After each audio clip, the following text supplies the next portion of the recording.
Hey Crime Style listeners, what is up? This is our first live video. We're just trying it out.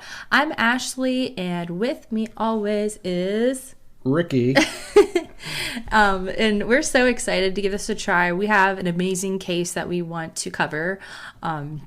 So we hope that you guys are all staying safe with your families at home, battling the quarantine, battling the virus. So we're excited. It's been rough for us. Yeah, we've been bored. We're getting bored. We haven't left the house. We haven't done anything. I redid a whole table, and I can't believe I finished it. But honestly, I get really excited to go to the grocery store, which I know we're not supposed to. Yeah, and I think I only go for the essentials, but it is like super exciting when we're out of milk because I'm like, let's go. And how many times do you think we check the mailbox? Just, I don't know. I don't know. It's just something. We also have been ordering so much stuff. Yeah. Like, we probably shouldn't do that. No. It's just, I'm bored. I want to see, like, the Amazon guy, you know? Yeah, just like, hey, some communication, just some human interaction. But today we are covering the missing case of Kyron Richard Horman. And he's a 7-year-old boy who was living in Portland, Oregon with his dad and stepmother. The day that he was last seen was on June 4th, 2010. And such a long time ago. Yeah. Well, if I think about 2010, it really wasn't like that long ago, but really it's about 10 years ago. But yeah, on this day, he's a second grader. He was attending his last day of school at the Skyline Elementary School. And on this particular day, the school was holding a science fair.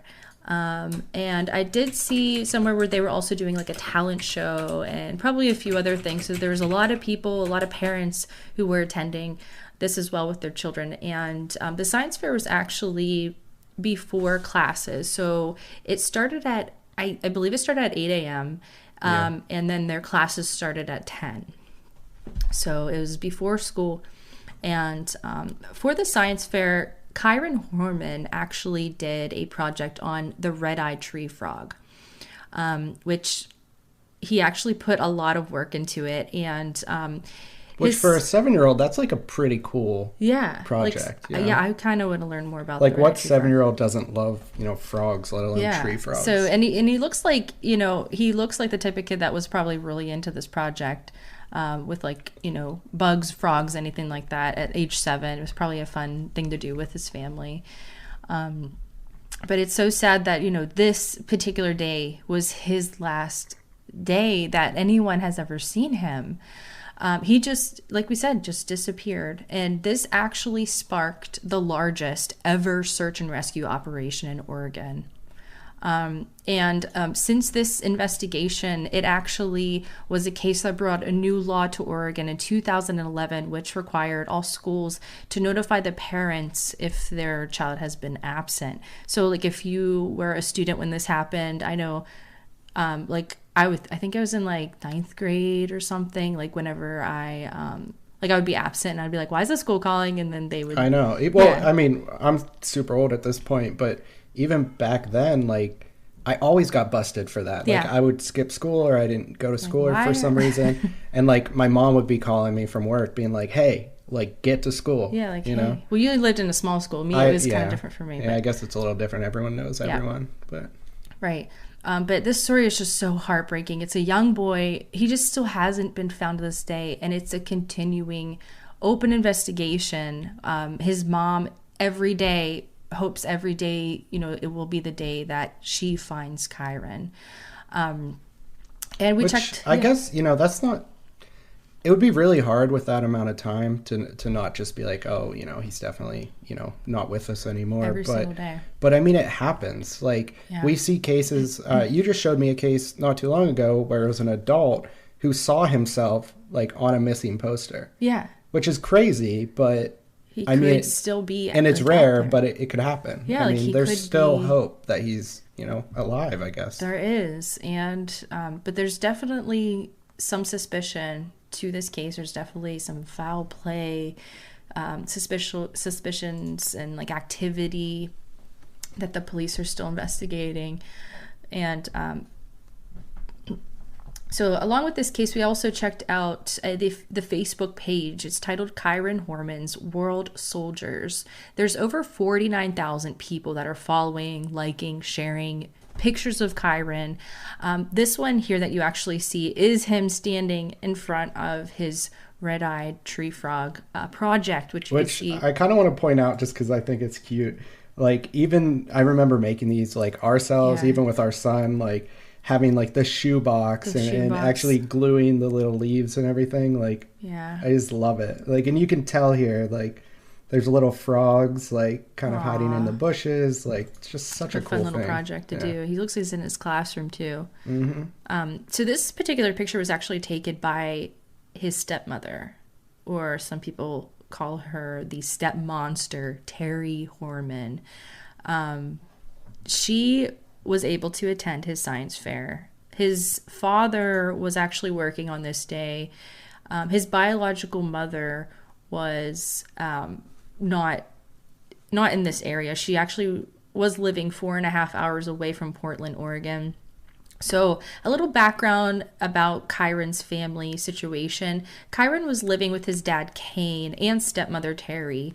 And they both got married in 2007. And they gave birth to a baby girl, which when Kyron went missing, she was 19 months old. So this would have been Kyron's, half baby sister. Yeah. Yep. And then Kyron was brought into Terry's side of the family, and Terry also had a son named James who was brought into the family. So it's definitely like a blended family situation. Honestly, pretty typical these days. Yeah, it is. I've never been in a blended family situation, but this is how this was.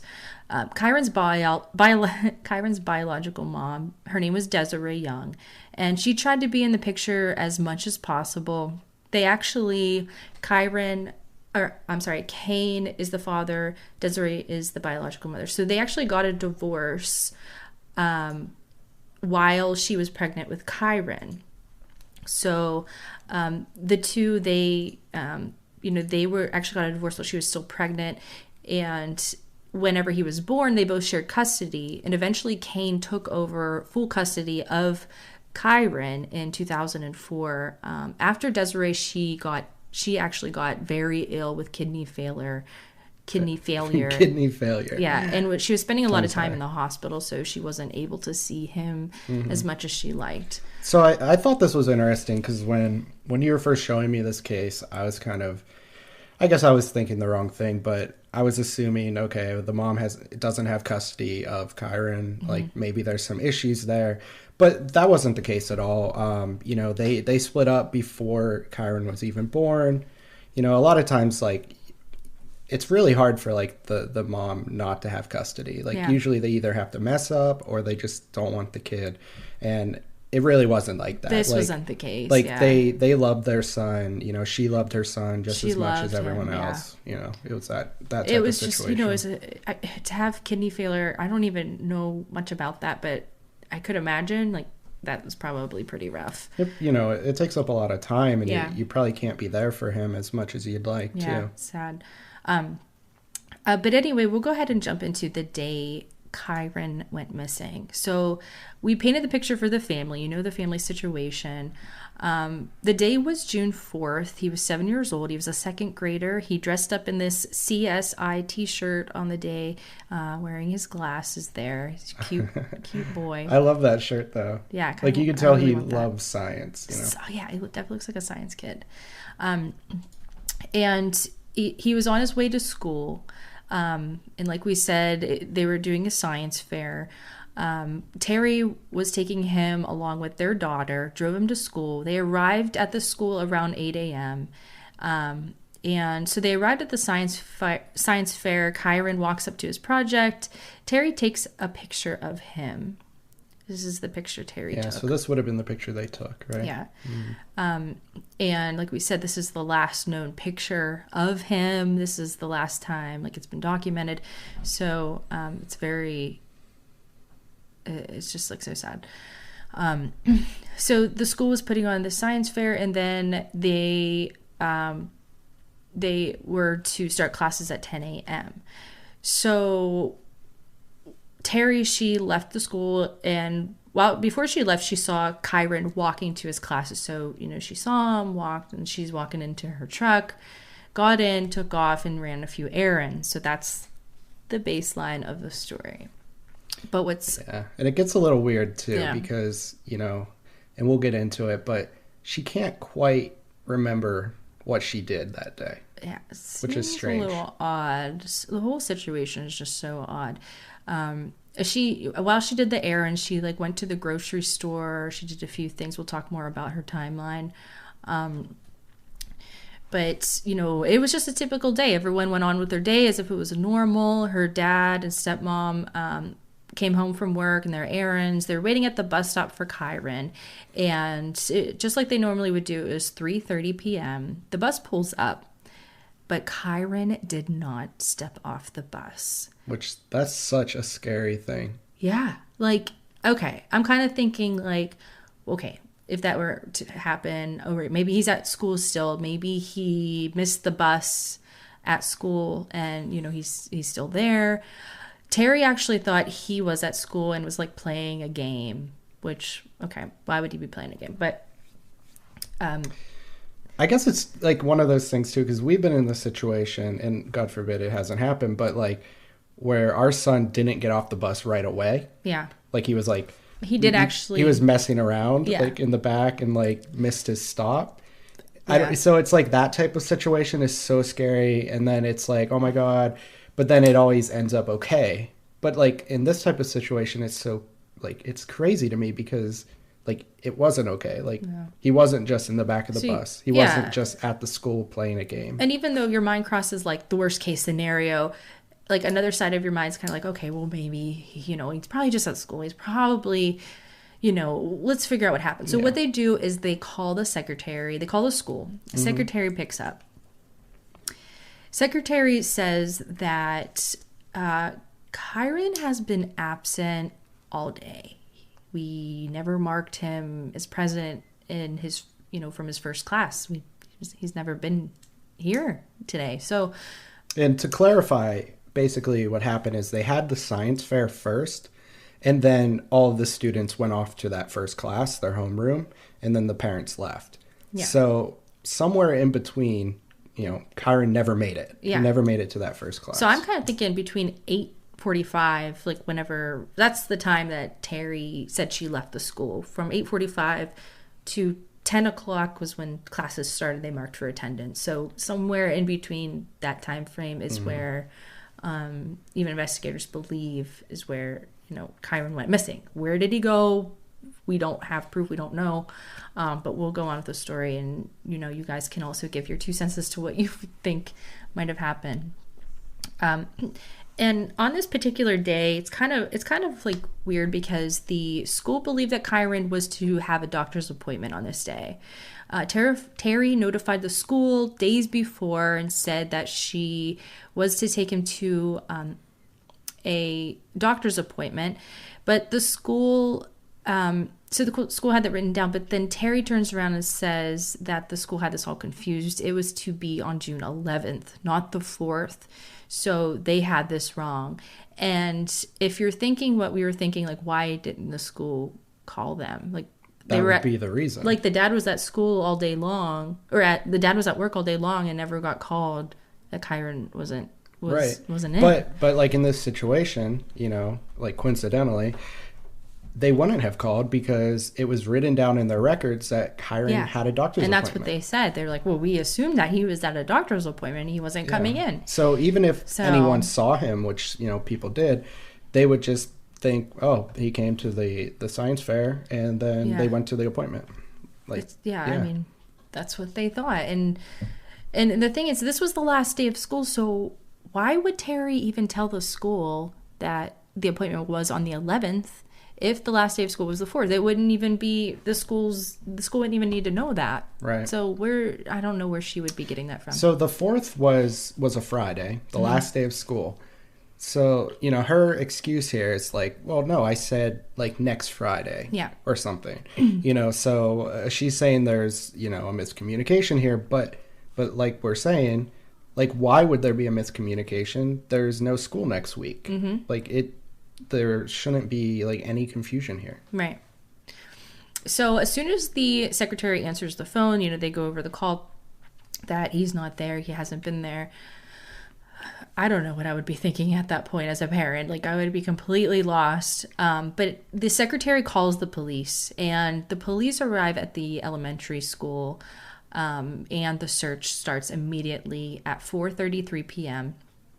Every room, every corner, every closet, everywhere was searched. It was searched up and down, which it took about 6 hours of searching over a 2-mile radius around the school, outside of the school.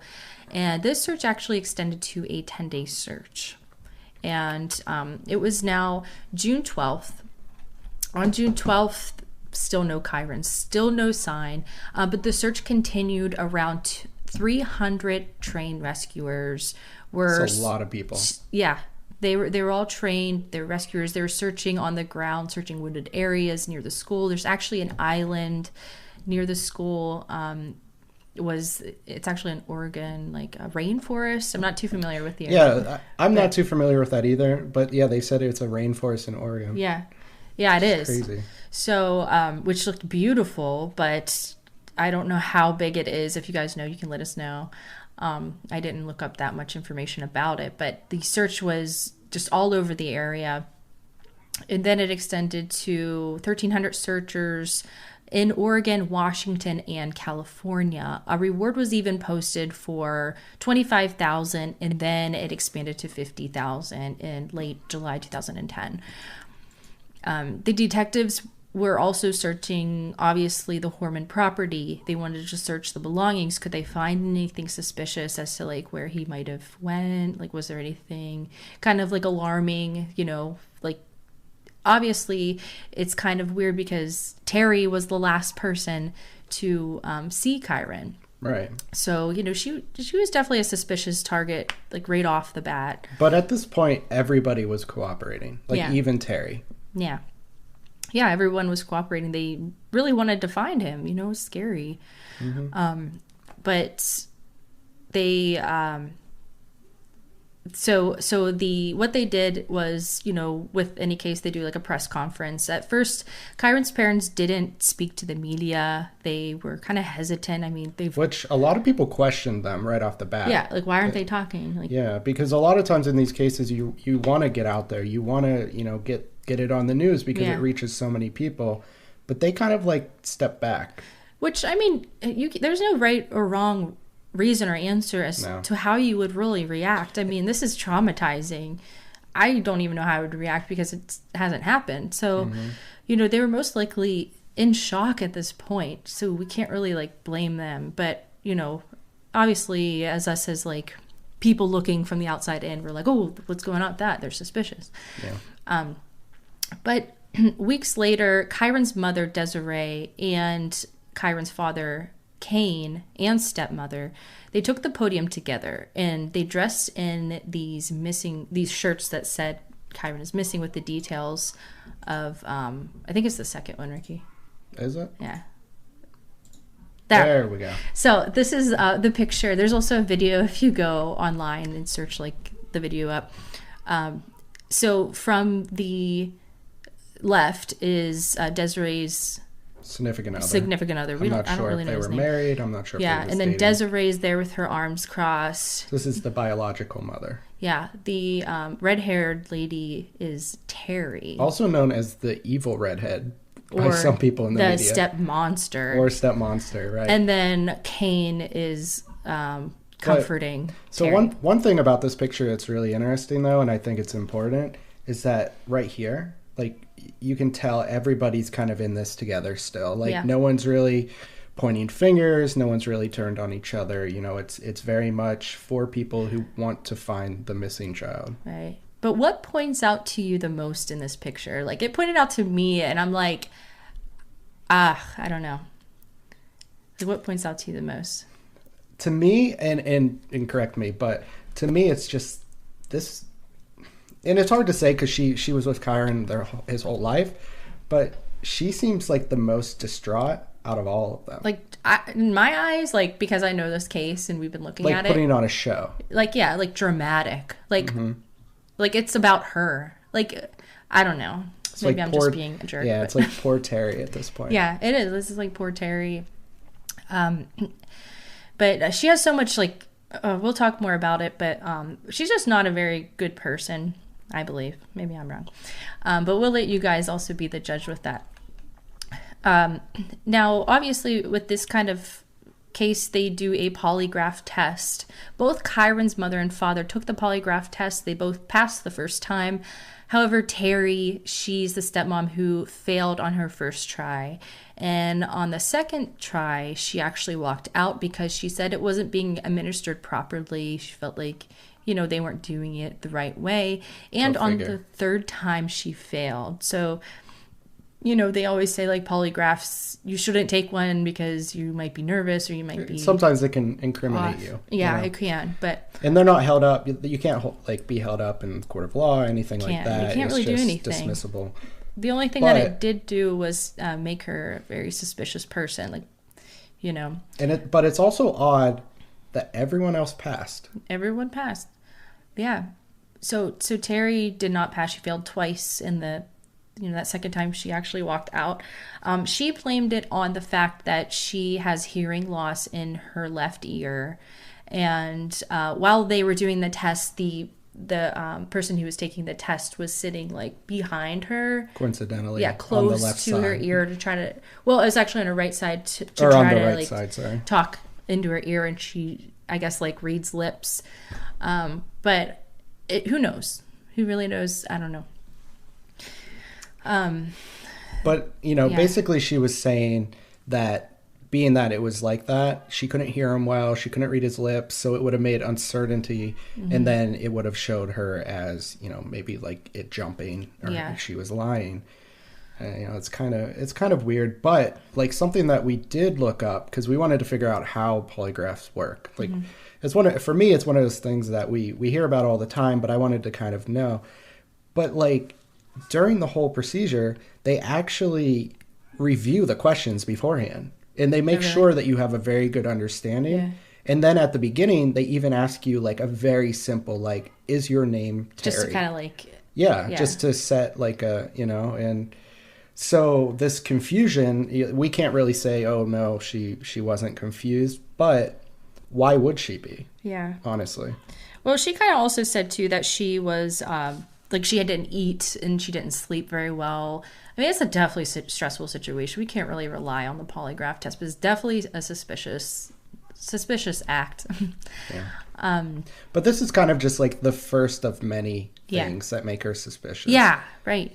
And she's never, throughout this whole case, even today, she's never been arrested.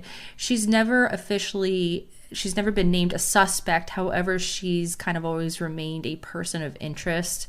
And it's a heartbreaking nightmare of a case. Really is.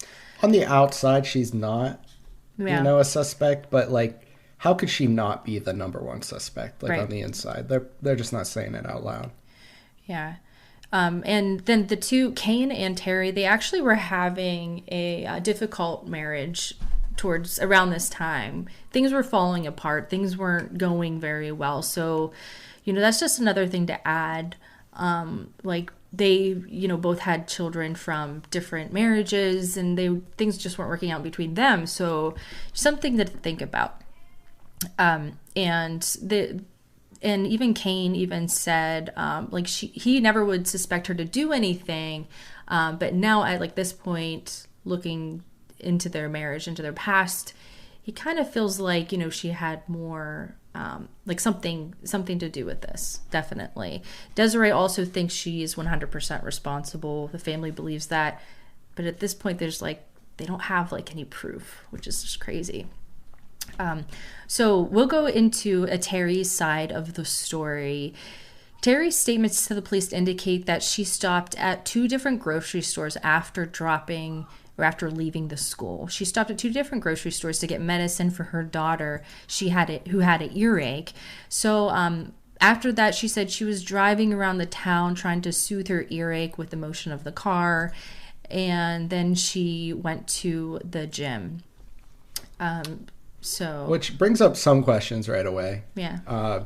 Like, maybe the gym had like babysitting or childcare. Yeah, like a YMCA. I mean, it must have in this case, but I know some of them do. There's a lot of little things that I'm like, wait, she did what with the kid? Wait, especially when the kid is sick, like having an earache, like it's probably screaming, it's uncomfortable, like all those things, you know. And she just had like an amazing leisure day. Yeah.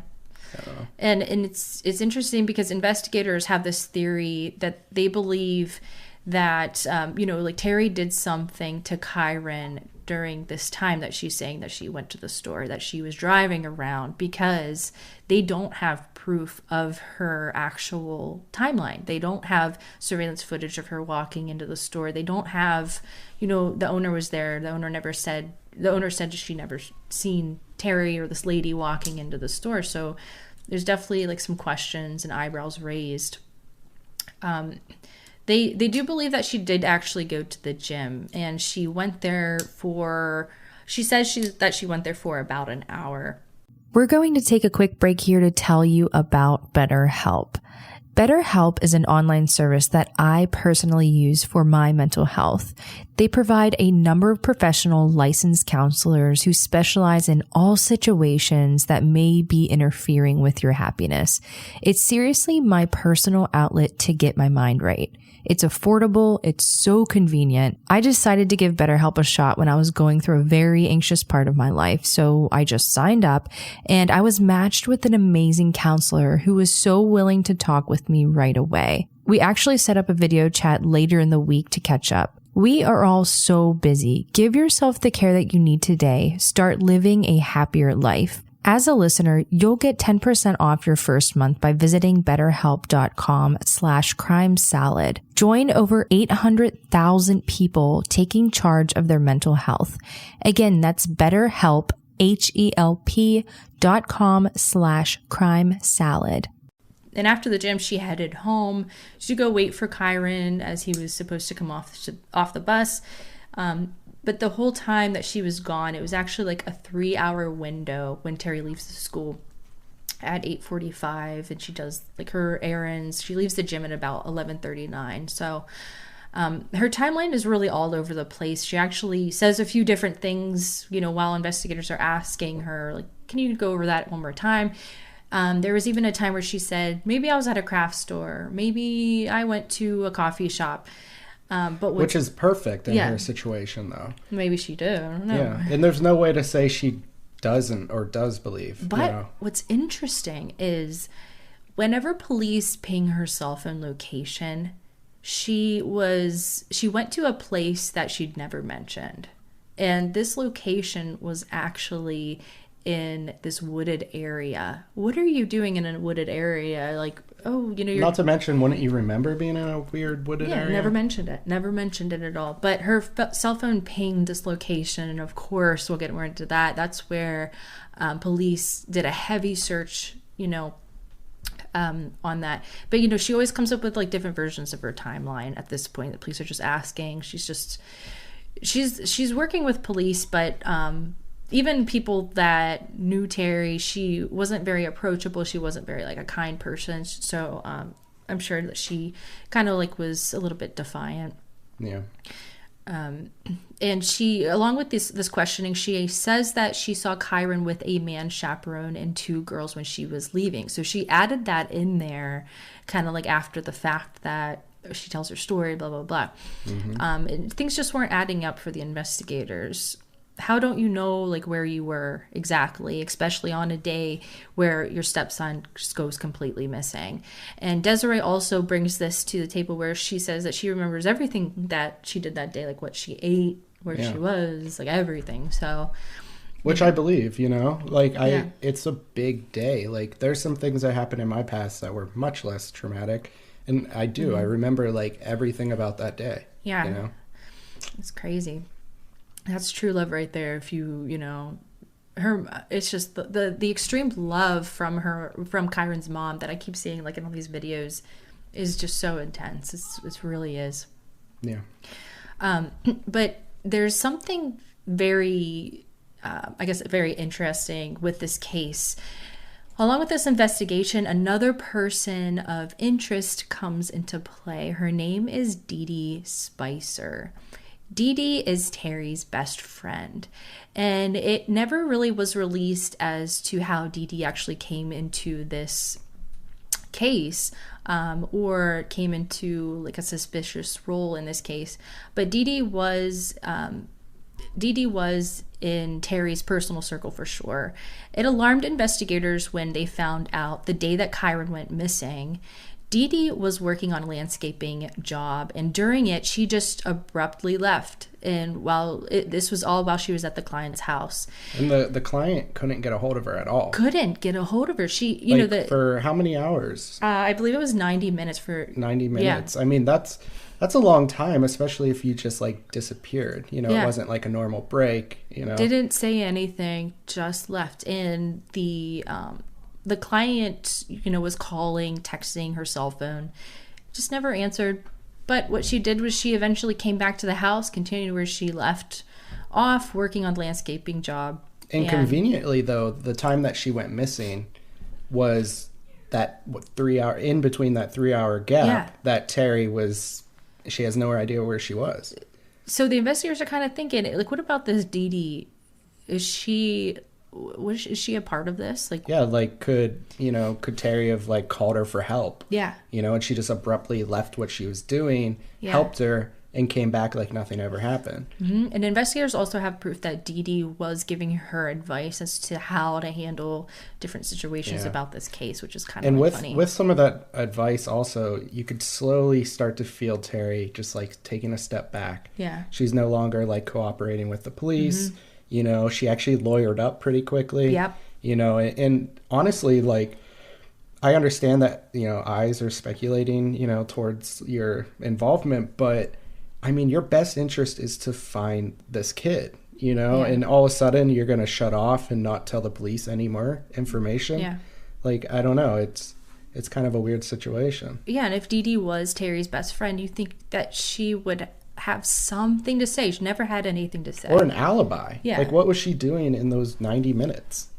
Who knows? She never even said. She never even told the police what she was doing. Just basically left it at that. Mm-hmm. So with any open investigation, obviously the police don't tell the media everything. They kind of keep that stuff on the back burner, leaving it up for the investigation, leaving it up for court. They don't want to ruin anything with this open case for Kyron. So we don't know all of the full details, but we do know that, as we said before, her cell phone pinged into this location.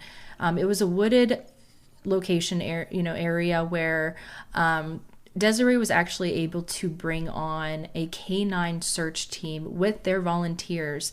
They arrived and underwent a deep investigation. Mm-hmm. And again, there was so much love. Oh my gosh, there was an interview with her, and she was just like in tears about like how much she appreciated them coming out and like searching. Like, it was so much, definitely, like so much love. It just gave me chills. I think we have a video of that. Yeah. One of these. It was so like, maybe we don't. She is. But yeah, and with this search, they didn't find Kyron, but they did find evidence of, something within this case. It was never mentioned. I really wish it was, but it must be something important that could help them with this case. This is something that they found that, they haven't released to the public either. Right. However, in that same video, they did find a bone. Do you remember? It was like a pretty large bone, and my first instinct was like, I don't know, if that's human, that's not a kid's bone, because it was pretty big. Yeah. But oh my God, like you could see it in the mother, like she didn't want to look. She didn't want to look, and she even said that later. She was like, it was one of those things like I didn't want to look, but I had to for the sake of Kyron, and it was just like really heartbreaking. And yeah, you got like a first glimpse, like a first person view at like kind of what that felt like, just like the heartbreak she was going through. Right, definitely. I believe it was the Crime Watch Daily one, which is really interesting. So definitely we look at a lot of stuff from them. They do a really good job. They do. Wow, yeah. I mean, I know like we cover these cases, but we do it for like, we like love like bringing these to the honestly table. We talk about this stuff constantly between ourselves. We were like, why don't we just record ourselves? Yeah, and we were thinking We should do like a shower podcast because we. I don't think. I mean, that's just like when I get like our good ideas. All right, maybe we'll say that for another podcast, another day. Yeah, probably not live or with video. Oh, right. Yeah, we won't do that live. Oh, definitely not. All right. And so this actually, we have so much information that's coming up with Terry Horman. There was also reports that revealed that she actually hired a hitman to kill her husband, Cain, who's the father of Kyron. So this was she actually hired someone 6 months before Kyron went missing. What was it? The landscaper? The landscaper of their house. Yeah. Yeah.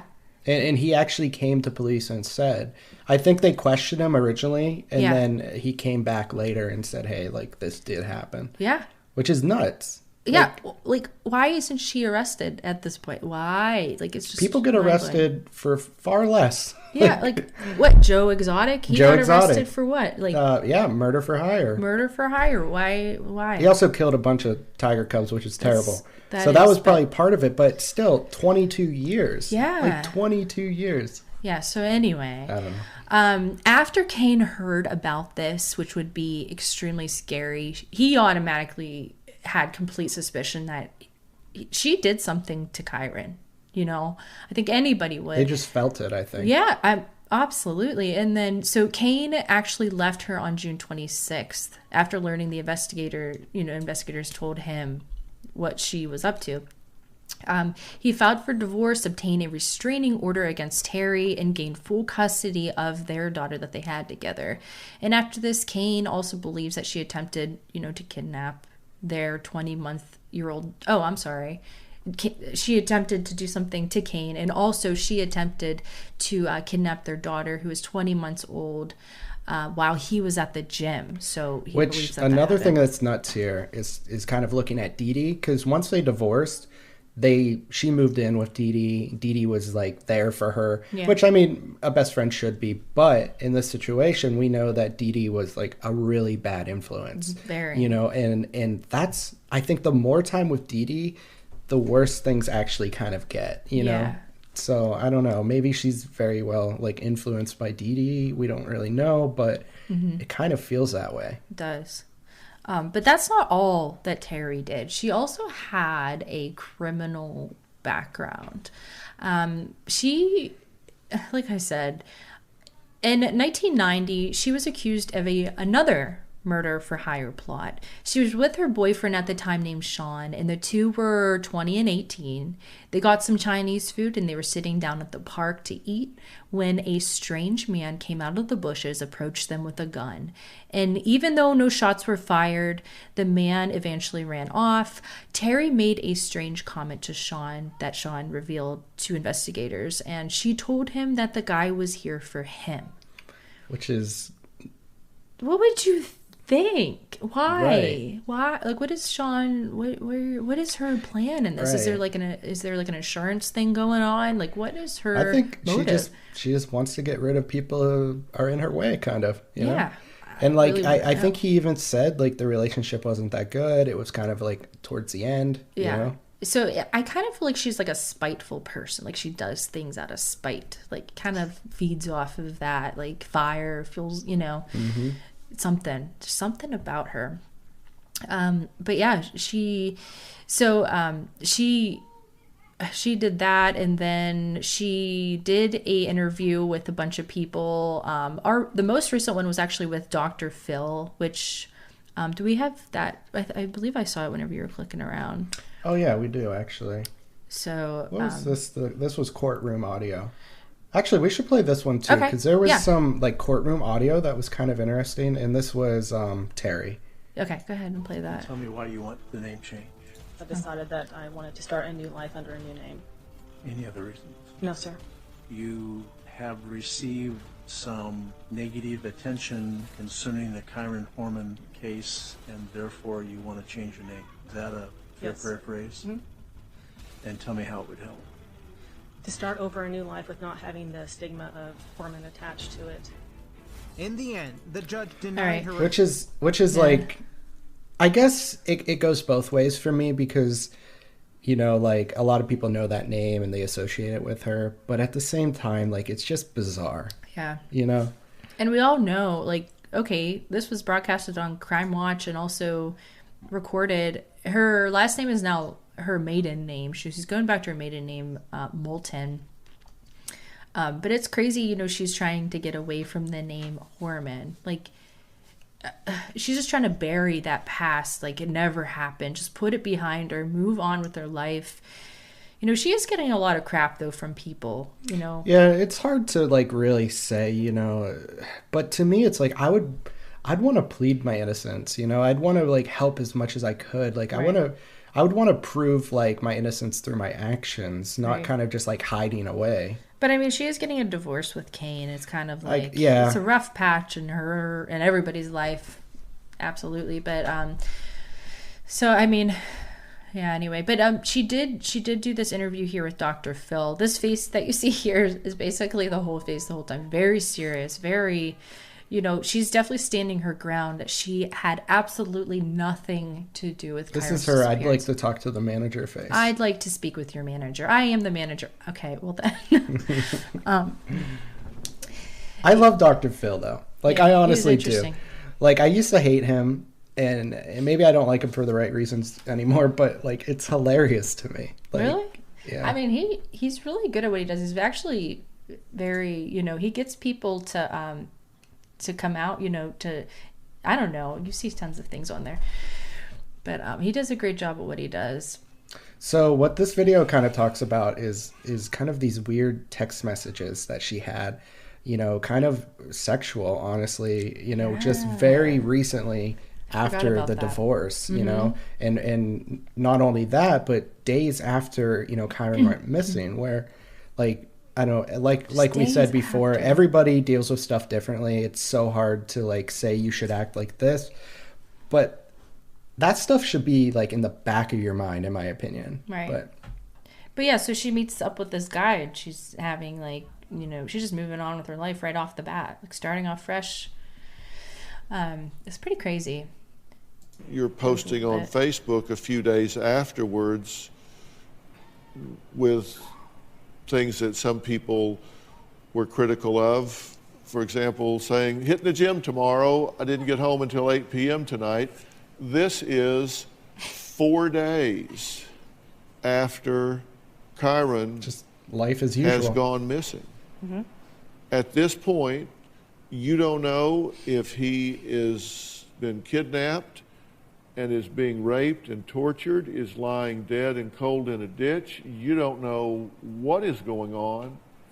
And you say, hitting the gym tomorrow, I didn't get home until 8 p.m. tonight. That, I think, would be viewed as a lot of people as atypical behavior for a distraught mother of a missing child.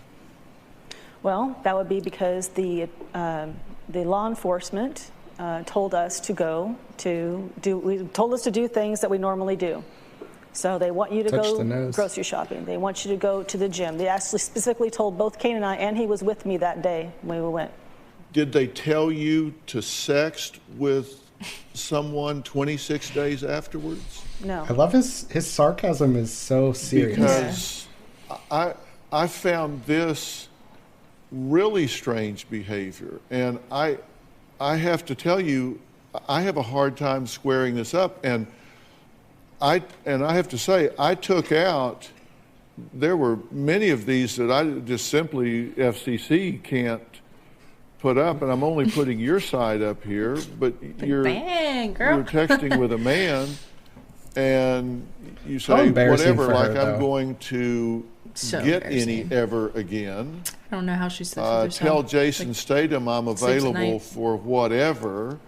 I can bench, you're talking about bench pressing, I can do 195, that's how I roll. 195. And you say, you know, you're flirting around, I'm stronger than you. He responds.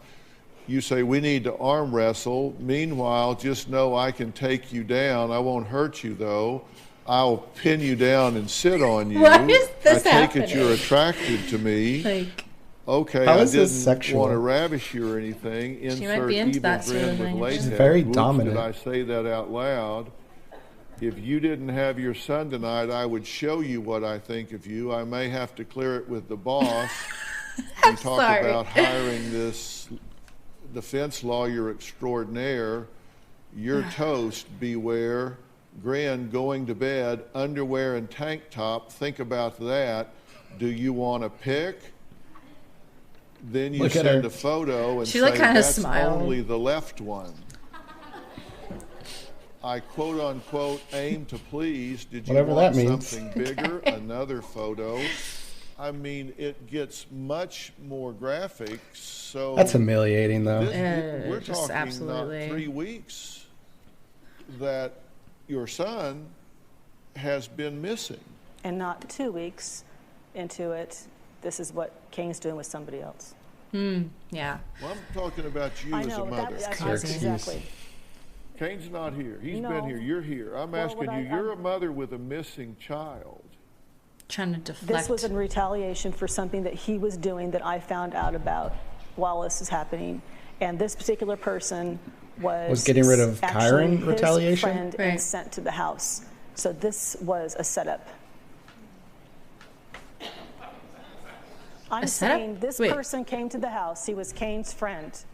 I did this deliberately because I was angry and getting back at him. See, she's a spiteful person. Exactly what I was saying. I had no interest in having this person in my life. This was something to screw with Kane because I was angry with him because he was doing the exact same thing. Typical sociopath, you know, like. But you apparently are trying to hide it because at one point you say, I can't talk, bugs in the house, in danger if I go outside. I want you so bad. I don't know what it is about you, but I'm very attracted to you.